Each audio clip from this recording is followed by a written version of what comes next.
So you've been making Grey Goose for 28 years now. What do you remember about when Sidney Frank came to you back in 1996 and said he wanted to make a vodka? What was his vision? C'était pour moi une demande inattendue. Je ne connaissais pas Sidney Frank avant de l'avoir rencontré en 1990 pour la première fois. Lorsqu'il m'a demandé de lui faire la marque de son cognac, c'était mon métier. Jusque-là, c'était pour moi une demande normale, une demande logique. Jusqu'au jour, en 1996, après de nombreux échanges, il est revenu me revoir et me demander de lui faire une vodka premium pour son marché américain. Je respectais cet homme, je sais qu'il était très connu aux États-Unis, il avait beaucoup de connaissances sur la France et il avait confiance en l'expertise que je lui avais délivrée au travers ce cognac. Et pour ma part, je ne voulais surtout pas le décevoir.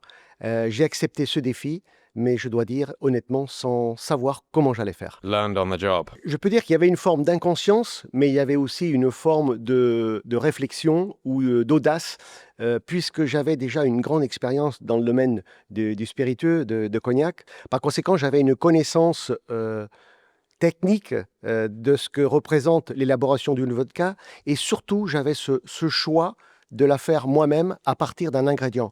C'est ce que j'ai appris dans le milieu du cognac. Par conséquent, en réfléchissant, c'était évident pour moi de la faire avec mes connaissances, juste en les adaptant à ce nouvel ingrédient que j'allais choisir et au process que j'allais mettre en place. Je me permets de rajouter que je compare souvent cette expérience à l'analogie de la musique. Si on est passionné de musique, on est capable de jouer de plusieurs instruments. Moi, j'avais ces bases techniques, j'avais qu'à les exploiter dans un autre domaine. Yeah, you're a qualified maître de chai. I might have pronounced that incorrectly. I apologize. Of more than 30 years, I believe. Can you tell me a little bit more about what it takes to be a cellar master and to gain that title? Alors, c'est un titre qui est remis à un technicien dans l'univers du cognac. J'ai eu ce privilège, j'ai eu ce mérite, je ne sais pas comment je dois le traduire. C'est un peu une tradition. Lorsque vous apprenez le métier de maître de chai dans la région de Cognac, dans une compagnie, c'est votre mentor, le maître de chai en situation, qui vous éduque son travail et qui petit à petit vous donne ses responsabilités. Jusqu'au jour où il va devoir à son tour partir à la retraite et remettre son titre de maître de chai à son technicien immédiat. C'est une lourde responsabilité, c'est même plus un engagement, puisque vous avez l'entièreté de cette responsabilité de représenter la maison, d'utiliser ce stock de cognac dont vous êtes quelque part l'héritier pour faire et créer vos assemblages, mais également cette obligation de remplacer ce stock pour les futures générations de maîtres de chai. Are you involved in cognac production anymore these days? Do you dabble in it anymore? Aujourd'hui, je suis entièrement dédié à Grey Goose et je n'ai malheureusement plus le temps de créer des cognacs, mais j'ai surtout conservé mes relations avec mes amis de cognac qui sont des amis qui me suivent partout dans le monde et qui connaissent aujourd'hui le succès de Grey Goose. Alors, je l'ai abandonné, ou plutôt je m'en suis éloigné, mais j'y suis revenu lorsque j'ai eu l'idée aussi de créer pour Grey Goose une variable avec cette association qui m'était très personnelle et très chère, c'était d'assembler le spiritueux de blé que j'utilisais pour Grey Goose avec un spécial cognac blanc, non vieilli, très aromatique et distillé avec beaucoup, beaucoup d'arômes que j'ai ajouté à cet assemblage pour créer Grey Goose VX. What was the transition from cognac to vodka like in respect of how it was received amongst your peers? Je dois dire que ça a été une époque compliquée pour moi, parce que il faut rappeler que dans notre région, c'est une appellation d'origine contrôlée. Depuis plus de 4 siècles, on produit le spiritueux brun que l'on connaît exporté partout dans le monde, qui s'appelle le cognac, pour annoncer qu'une vodka française allait être faite à Cognac. Ça n'a pas été facile parce que la culture de la vodka à cette époque était très limitée à ce qu'on pouvait en dire, en entendre. Les gens pensaient que c'était bien sûr un alcool blanc, souvent produit dans les pays de l'Est, avec des goûts très forts ou de mauvais goût tout simplement. Et donc, il n'était pas concevable pour eux d'imaginer qu'une vodka allait habiter à Cognac. plutôt que de lutter contre cette attitude, j'ai pris parti de m'engager à créer la recette et à démontrer que c'était possible, puisqu'aujourd'hui le succès est reconnu partout dans le monde et ces mêmes amis, ces mêmes collègues de Cognac, aujourd'hui, ont complètement changé l'attitude pour reconnaître que finalement, elle donne une image au savoir-faire de la région qui est tout à fait positive et j'en suis particulièrement heureux. You mentioned that the transition from cognac to vodka had something in common because you were still using a single ingredient. You were going from grapes to wheat. Can you maybe elaborate a little bit more on that? Do you consider your vodka making process to be somehow informed by your experience with grapes and wine? J'avais une certitude, c'est de savoir faire ou de savoir transformer cet ingrédient. J'ai choisi le blé parce que c'était pour moi évident de revenir à l'histoire des premières vodkas, élaborées à partir de blé. J'ai sélectionné le blé de la France au nord de Paris, en Picardie, parce que c'est la région la plus productrice, tant en quantité qu'en qualité. Je rappelle au passage que ce blé, qualifié dans la plus haute classification je veux dire, du monde en blé panifiable supérieur, fait à lui seul la réputation mondiale de la baguette française avec le savoir-faire de nos artisans boulangers. Et que si c'était excellent pour le pain, c'était bon pour Grégouze. Alors, il me suffisait d'adapter toute la technologie que j'avais appris sur la fermentation, sur la distillation, et j'ai pu, par ce fait, mettre en place des étapes qui correspondaient exactement à ce que je devais obtenir, c'est-à-dire concentrer les qualités de ce blé tendre d'hiver que j'ai choisi en Picardie et l'amener jusqu'à une étape finale de distillation, en passant par, bien sûr, le cœur aussi de ce process qui est la fermentation. Il faut rappeler que avant de faire un bon spiritueux, il faut savoir faire un bon vin. J'avais cette volonté de concentrer la qualité pour ne rien rajouter au spiritueux. Je sais qu'il y a beaucoup de vodka qu'on peut améliorer avec des additifs et c'était important pour moi que ces étapes se passent avec une grande concentration pour justement donner à Grégouze le goût de ce blé français qui est vraiment particulier, qu'on reconnaît aujourd'hui dans le monde entier. Et c'est important de dire qu'il n'y a pas d'autres additifs ajoutés au spiritueux et que c'est uniquement deux éléments, celui du spiritueux de blé et de l'eau de ma région de Cognac à Jansac-la-Palud que j'ajoute au moment de l'assemblage. Yeah, we're here in Picardy, which is, you mentioned, is sort of the breadbasket. So talk to me a little bit more about the sourcing of the wheat. What farmers do you work with to source the wheat for Grey Goose? Alors, ce blé, il existe, j'allais dire, naturellement en France pour des raisons très simples. Comme dans d'autres régions, il y a d'autres spécialités. On connaît ça pour la vigne, on connaît ça pour des produits de terroir, ça peut être des fruits, ça peut être des légumes. On connaît pour certains le foie gras. Enfin, chaque région a sa spécialité. Ici, en Picardie, on cultive le blé tendre d'hiver depuis des générations et des générations. Donc, il y a à la fois une expertise de ces agriculteurs qui ont appris chaque année à mieux le cultiver en s'adaptant à cette fondamentale de ce que représentent les conditions pédologiques, c'est-à-dire tout simplement l'assemblage du climat et du sol. Et je précise que dans cette région, le blé il pousse naturellement puisqu'il n'est pas irrigué. Donc c'est un point environnemental qu'il est important de souligner aujourd'hui, compte tenu des difficultés qu'on peut avoir dans certaines régions à faire pousser des ingrédients qui manquent d'eau.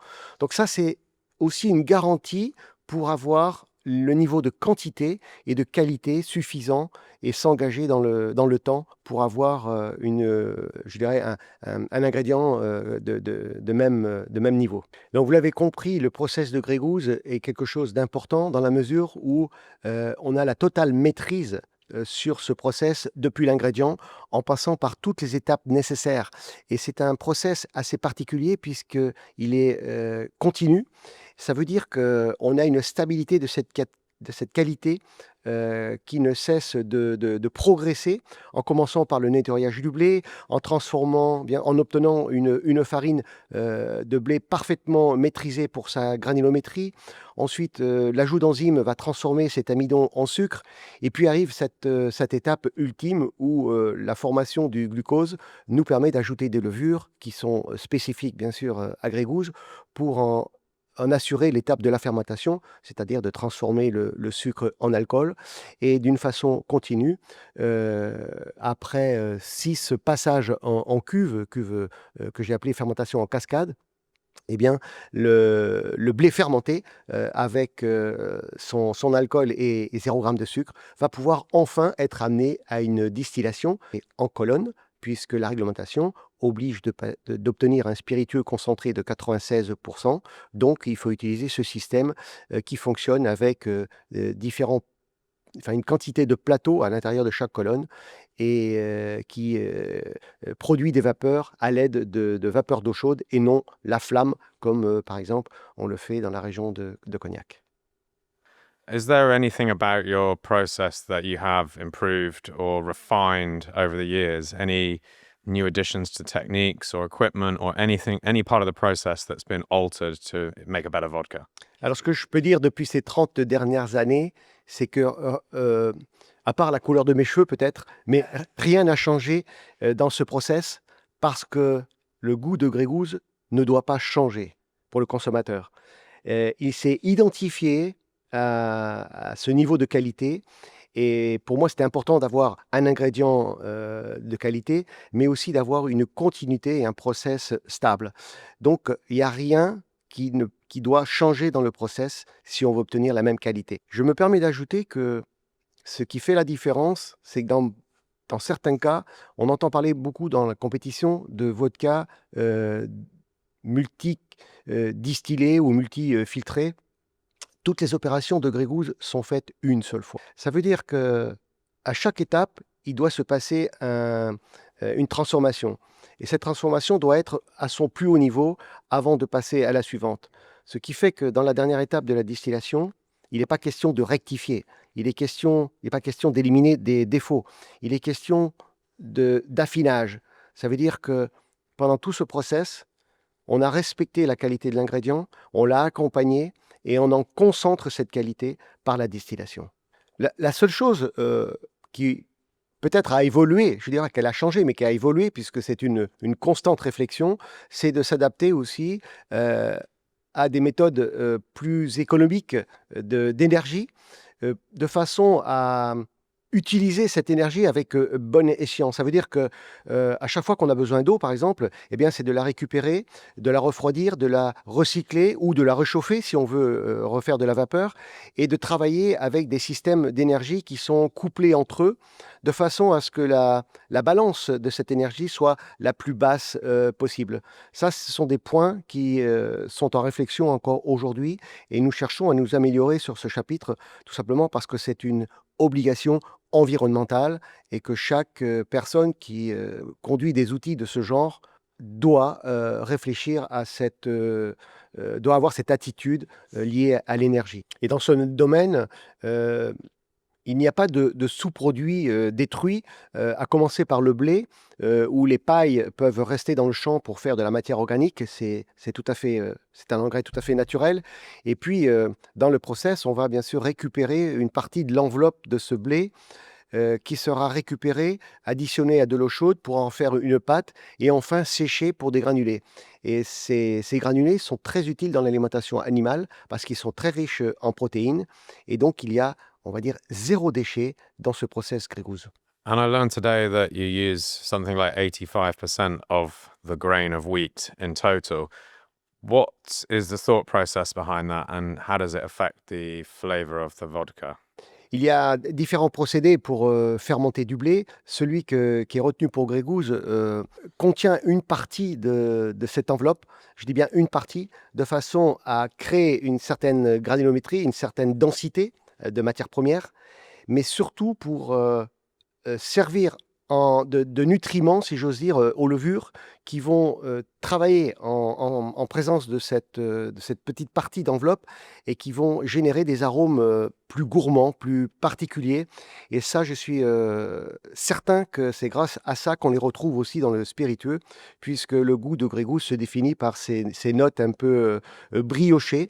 Je ne sais pas si on peut dire la farine ou la baguette, mais en tous les cas, on a un élément de matière, et ça, on le doit bien sûr à cette mouture très spécifique. Et je pense que c'est une façon de démontrer, contrairement à ce qu'en disaient certains règlements, à savoir que les vodkas n'avaient pas de couleur, pas d'odeur et surtout pas de goût. On peut démontrer avec Grey Goose qu'elle peut exprimer le goût de l'ingrédient au départ, et les consommateurs aujourd'hui reconnaissent le goût de Grey Goose. Je pense que c'est une des principales différences. The other main ingredient you mentioned is water. What can you say about the water that you use in Grey Goose? And perhaps this is also a great time to talk about Altius as well, which is your newer expression, which has very special water in it, as I understand. Alors, le deuxième ingrédient de Grey Goose, c'est l'eau de Jansac, petite région près de Cognac, que j'ai utilisée et que je connaissais auparavant, puisque je l'utilisais dans la dernière phase de l'assemblage des cognacs pour ajuster le degré à 40%. Pour moi, c'était évident d'utiliser cette eau. Quant à Altus, elle conserve toutes les qualités du même spiritueux de blé tendre de Picardie, mais cette fois, l'eau a changé. Au lieu de la creuser, d'aller la chercher au fond de la terre à 150 mètres sous terre, cette eau d'Altus provient d'une montagne mondialement connue, c'est les Alpes françaises, à une altitude cette fois de 1000 mètres. Pourquoi la montagne? Parce qu'elle évoque à nous tous une image de pureté, et je trouve que ces montagnes ont quelque chose de précieux, puisqu'elles sont là bien avant nous, elles font partie de la préhistoire, et ce sont des monuments, on va dire, quasi indestructibles, et ces sommets de montagne qui touchent les nuages sont je dirais, les premiers éléments de la nature que va toucher l'eau. Et cette eau est vraiment surprenante dans sa jeunesse, peut-être dans son âge, mais aussi parfois dans sa minéralité. Elle est différente. Et cette eau a été captée spécifiquement pour Altus, mais pas que, puisque après cet assemblage au spiritueux de blé, elle va subir, enfin cet assemblage va subir un peu les conditions atmosphériques de la montagne l'hiver, à savoir par une très très lente filtration à une température négative de moins 24 degrés. On est à ce stade à un point critique de la cristallisation, et qui confère et qui donne à cet assemblage de Grey Goose Altus quelque chose d'assez particulier. C'est à la fois un goût glacial, mais qui n'est bien sûr ni acide, mais presque salé. Je m'avance à dire qu'on a peut-être démontré que c'était possible, avec une vodka, d'atteindre cette cinquième dimension du goût que l'on appelle le umami. Nous avons la chance en France d'avoir des qualités d'eau exceptionnelles, parce que d'abord la réglementation nous y oblige à préserver la nature, mais les agriculteurs en général sont très attentifs à ça. Je l'ai découvert aussi en Picardie, bien sûr, lorsque les agriculteurs expliquent leur culture raisonnée du blé. Et en France, nous avons ces qualités d'eau, par opposition à certaines situations, certaines régions du monde où l'eau commence à manquer, ou dans d'autres, elle existe encore en quantité, mais malheureusement polluée. Donc c'est un clin d'œil aussi au monde, pour montrer que nous avons cette chance en France d'avoir des qualités d'eau différentes. You talked about the minerality of water and the character of the wheat that is grown around here, and the milling process, which preserves some of that flavor, the minerals within the wheat. But then also with vodka, often it's talked about purity and cleanness, freshness. How do you resolve these two seemingly contradictory components in vodka style? We have character from the base materials, purity. How do you resolve that tension between those two opposing forces? Alors, dans le cas de Grey Goose original, l'eau de Jansac-la-Palud est une eau beaucoup plus douce, Elle provient du sol calcaire de la région. Elle est connue pour avoir une certaine douceur et qui convient parfaitement à l'assemblage du spiritueux. L'eau des Alpes a une minéralité complètement différente, mais elle a une pureté, bien sûr, exceptionnelle, et son goût va contribuer, je dirais, à balancer un petit peu cette impression du spiritueux qui exprime ces notes de pâtisserie. C'est pour ça qu'on est un peu surpris par le résultat et du fait que l'assemblage soit filtré aussi à une température de moins 24 degrés. Donc c'est un ensemble d'éléments qui nous donne cette contradiction, si j'ose dire, au bout, pour constater que c'est à la fois doux, à la fois minéral, presque acide, presque salé, et ça change un petit peu l'équilibre au niveau du palais, et c'est ce qui fait d'ailleurs toute la curiosité et l'attrait de Grégouz Altius. Alors, cette question est intéressante, mais il faut la replacer dans le contexte un peu historique des vodkas, parce que avant Grégouz, il y avait cette notion de redistiller ou de refiltrer des spiritueux qui n'étaient pas forcément de bon goût, pour tenter d'obtenir quelque chose d'agréable au palais. Je prétends que cette méthode n'est pas recevable, puisque si vous avez besoin de corriger un produit, quelle qu'en soit la méthode, vous allez le dénaturer et vous allez abîmer la qualité. Donc, ces vodkas n'ont pas de caractère et n'ont pas de goût à proprement dit. Dans le cas de Grégouz, et c'est là où ça a été complètement novateur dans l'idée, c'est que en partant de l'ingrédient, on peut accompagner la matière première et faire en sorte qu'à chaque étape, où il y a une mission, un objectif, que ce soit pour l'empâtage, que ce soit pour la fermentation, il y a quelque chose qui se passe. La qualité n'est pas due à un seul moment, un seul élément. C'est quelque chose qui va grandir jusqu'à la fin du process. Et quand la distillation arrive, s'il n'y a pas d'erreur sur cette fermentation, eh bien, il n'y a pas cette correction à faire sur le spiritueux. Donc, on va en concentrer la qualité, on va la protéger et l'exprimer dans le goût. Donc, c'est pour ça qu'on peut, avec certitude, dire que Grégouz exprime le goût de l'ingrédient. Ajouté à l'eau, bien évidemment, avec sa neutralité, sa douceur, qui vient abaisser la force alcoolique du spiritueux. Et c'est au moment de l'assemblage qu'on voit apparaître et qu'on va percevoir la typicité de l'ingrédient du blé français. J'ai toujours comparé le process Grégouz à la haute cuisine ou à la haute couture, parce que tout est fait sur mesure. Si vous achetez des ingrédients partiellement transformés et que vous tentez de faire un assemblage qui sera moyennement satisfaisant en apportant des additifs de correction, vous aurez certainement un produit, mais qui ne sera pas à son niveau qualitatif souhaité. Dans le cas d'une grande cuisine, comme c'est dans le cas du process Grégouz, eh bien, chaque étape est importante. Il n'y en a pas une plus importante que toutes les autres. Et par conséquent, le grand chef va choisir lui-même ses ingrédients et il va les accompagner dans sa cuisine pour les transformer et en réaliser son plat. C'est exactement la même chose. Grégouz n'est pas une vodka de hasard, c'est vraiment une vodka de décision, de réflexion et de savoir-faire autour de tout ce qui peut être fait dans la technique du choix d'un ingrédient, des étapes de transformation et enfin de celle qui consiste à le concentrer par la distillation. What do you think are some of the common misconceptions that people have about vodka? Je pense qu'il faut donner deux époques. Il y a celle avant Grégouz et après Grégouz. Avant Grégouz, la culture générale des vodkas était classée la catégorie de façon très négative, parce qu'il n'y avait pas vraiment de volonté à élaborer des vodkas premium, comme c'était le cas avec Grégouz. Aujourd'hui, Grégouz a démontré que c'était possible, et la preuve en est, c'est que ces mêmes consommateurs, ou les nouveaux, retrouvent dans Grégouz une catégorie, un spiritueux de qualité, et vont y apporter autant d'attention qu'un autre spiritueux qui pourrait être, je ne sais pas, pour rester dans l'alcool blanc comme un gin. Et l'industrie du bar a saisi Grégouz, quand elle est arrivée, comme étant la référence des vodkas, en inversant un peu je dirais le concept des cocktails, c'est-à-dire qu'on n'ajoutait pas des ingrédients pour diminuer la force alcoolique ou les mauvais goûts d'une vodka, mais il était recommandé, à l'inverse, ils recommandaient tous une vodka de qualité avec des ingrédients naturels, bien évidemment.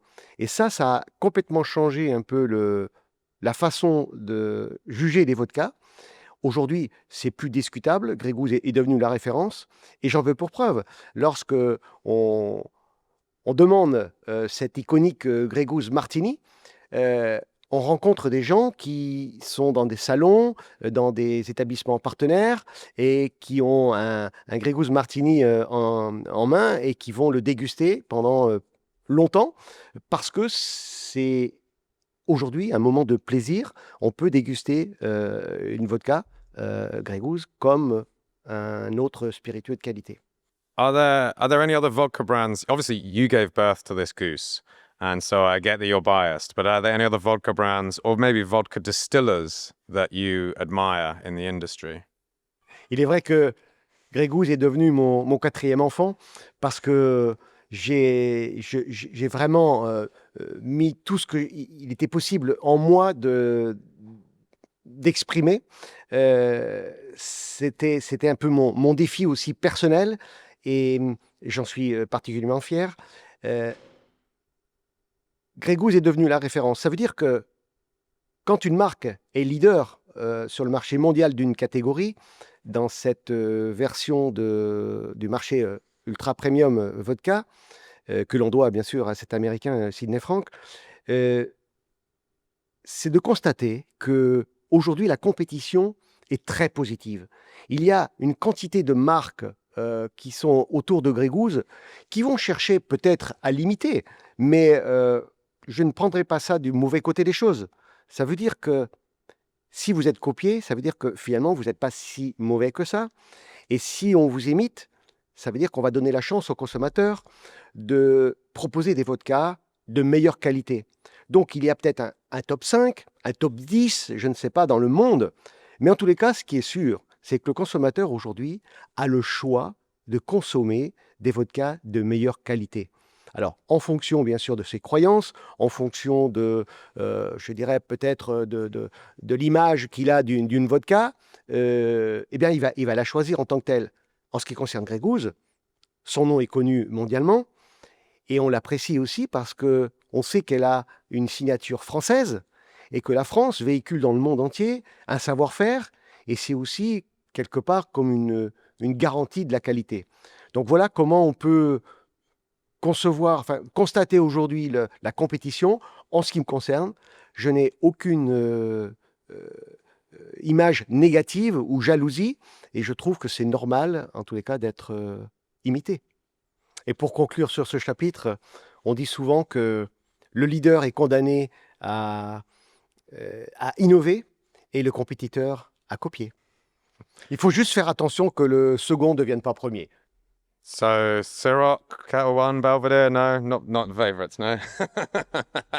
Ah ben, je n'ai aucun point négatif envers ces vodkas, puisque pour une, par exemple, celle du raisin de Ciroc, eh bien, je connais très bien le maître assembleur et le maître distillateur, et que j'ai aucune appréhension à le rencontrer.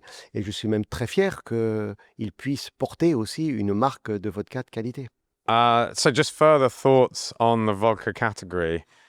How do you feel about its prospects for the next 10, 15, 20 years? Are you optimistic or do you have concerns? Alors, ce qui est certain, c'est que on peut très facilement parler de l'évolution des vodkas dans leur histoire. On peut assez facilement également parler du présent, c'est-à-dire que on constate aujourd'hui que Grey Goose a une position de référence et que bien d'autres vodkas sont là. Maintenant, demain, qu'est-ce qui peut arriver? Je pense qu'il y a encore des marques de vodka qui vont émerger du marché. Il y a, je crois, quelque chose de nouveau, c'est que à la fois, il y a des tranches de consommateurs qui s'intéressent de plus en plus, des jeunes consommateurs, à la qualité des vodkas, mais je pense que c'est plutôt l'industrie du bar qui va définir l'avenir des vodkas. À l'échelle de ces 5 dernières années, mais on pourrait même dire 10, je pense que cette industrie a démontré que beaucoup de vodkas sont de qualité, mais c'est aussi par la pertinence, par l'originalité des cocktails qui sont proposés aux consommateurs qui fera oui, que demain, eh bien, les marques ou les volumes de vodka consommés pourront augmenter. Personnellement, je suis très positif sur l'avenir des vodkas. Yes, and speaking of bars and bartenders, what's your favorite way to drink Grey Goose when you're in a bar? J'ai une habitude, j'ai beaucoup voyagé pour Grey Goose, c'est d'aller dans un bar, j'allais dire, un bar où Grey Goose, naturellement, est proposé, juste pour observer le barman qui va me proposer mon Grey Goose Martini. Contrairement à ce qu'on peut penser, même si la vodka est bonne, il est parfois difficile de servir un bon martini. D'abord, il est important de demander à quelqu'un, un consommateur, de quelle manière il veut son martini. Il faut savoir que on peut le mélanger, on peut le shaker, on peut additionner des quantités de vermouth différents. Et donc ça, c'est une habitude en moi, parce que c'est mon cocktail préféré, mais en même temps, je peux aussi mesurer l'habilité du barman à concevoir ce martini. J'y suis très, très attaché. Donc Mhm. c'est important de faire attention aux détails. Ça commence par aussi la température des verres, c'est bien sûr la qualité des glaçons. Donc tous ces éléments un peu extérieurs à la qualité de la vodka sont très importants. Donc c'est pour moi un jeu, entre guillemets, d'aller dans un bar et de juger l'expertise du barman. Mais je suis toujours assez curieux quand un barman me demande mes goûts, parce que ça fait aussi partie du devoir et de se dire, «Donne-moi quels sont tes goûts et je vais te préparer un cocktail, on peut dire même sur mesure». J'adore ces moments. Personnellement, à la maison, j'aime, aussi concevoir mes cocktails un petit peu, de façon différente, non, mais avec des ingrédients que j'ai, souvent à la maison puisque j'ai la chance d'habiter en campagne, d'avoir aussi des fruits, de différentes natures. Donc je joue un petit peu avec la nature, au moment où elle les propose, bien évidemment, et de concevoir des versions, aromatisées à partir de mes fruits du jardin. Alors là, je suis vraiment en bilan carbone 0. Wow, that's a podcast in itself. There, is how the sounds of things. I'm very intrigued. Something just occurred to me. You said when you were talking about making martinis and all the different steps and the ways in which you can influence them. It reminded me of the way you talked about making vodka. You were saying how each step is just as important as the other. And of course, with a martini, the goal is to make something that is very clean and crisp, but not entirely devoid of character. I think there's an analogy there. Oui, je comprends cette réflexion. Finalement, il y a beaucoup de disons, d'éléments communs, à partir du moment où on a conscience de vouloir, élaborer un produit de qualité, eh bien, c'est d'avoir, une méthode extrêmement précise. On pourrait comparer effectivement que l'élaboration, la création d'un martini demande, dans le raisonnement, autant d'attention que pour transformer un ingrédient, en spiritueux. C'est assez logique. Tout à l'heure, je parlais aussi de la cuisine. Dans ces moments-là, on doit être, extrêmement précis et attentif à ce que l'on fait pour ne pas commettre, d'erreurs, ce que j'appelle, irréversibles. Alors, à la différence que lorsque on est, en Picardie, à la distillerie, je dirais, on n'est pas face au public. Dans un bar, le barman, il est exposé. Il travaille, en live, en direct avec son consommateur. Donc, il doit aussi, je dirais, transmettre une image, d'attention, montrer les produits qu'il va utiliser. Il ne peut pas avoir de fausses attitudes et ses gestes doivent être, rassurants, précis, de façon à ce que lorsqu'il a terminé son cocktail et qu'il le pose à ce moment final, le client doit être impressionné. C'est presque solennel. During your time as the Grey Goose Master Distiller, you have surely attended many great parties. Reflecting back over the last nearly 30 years, what are some of the most memorable places you've been and people you've met? Alors, j'ai un premier constat à faire, c'est que j'ai voyagé dans le monde où j'ai été invité aux événements les plus importants pour Grey Goose, en constatant que le succès de Grey Goose est identique dans le monde entier. Et ça, c'est quelque chose qui m'a terriblement impressionné. Vous dire aujourd'hui si un événement m'a plu plus que d'autres, je ne sais pas si l'objectif, en tous les cas, je ne sais pas si ma mission a été remplie pour raconter l'histoire de Grey Goose, mais je sais que face à moi, j'avais des consommateurs, j'avais des personnes importantes qui avaient envie de connaître la personne qui se cache derrière une marque, et que pour eux, c'était aussi ce moment solennel à partager. Donc, je ne peux pas dire que je préfère un événement plus qu'un autre, mais ce que j'aime, c'est partager ma passion et ma fierté pour le succès Grey Goose.